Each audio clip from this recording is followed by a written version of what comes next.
सुप्रभात. माझे नाव ऋतिका कोटके आहे आणि माझे नाव महिमा कृष्ण धोका आहे. आज आम्ही मराठी व्याकरणमधला नाम हा विषय तुम्हाला सांगणार आहोत. नामचे 3 प्रकार आहेत: सामान्य नाम, विशेष नाम आणि भाववाचक नाम.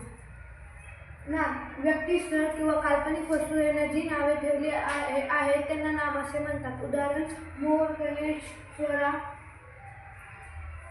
सामान्य नाम एकाच जातीचे सर्व वस्तूंमध्ये त्यांच्यातील साधारण फलेमुळे किंवा समान धर्मामुळे जे नाव असते त्याला सामान्य नाम असे म्हणतात. जसे की मुलगा, नदी, शहर.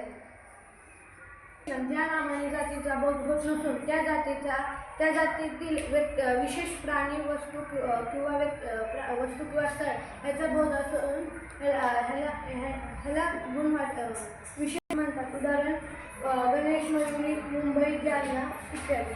भाववाचक नाम ज्या नावाने वस्तूंमधील किंवा प्राण्यांमध्ये भाव गुणधर्म याचा बोध होतो त्याला भाववाचक नाम असे म्हणतात. जसे की चांगुलपणा, भव्यता, सुप्रता. तुमच्यासाठी प्रश्न: रगल आहे हा कोणत्या नामाचा प्रकार आहे? सामान्य नाम. चपराई हा कोणत्या नामाचा प्रकार आहे? भाववाचक. राम हा कोणत्या नामाचा प्रकार आहे? विशेष नाम.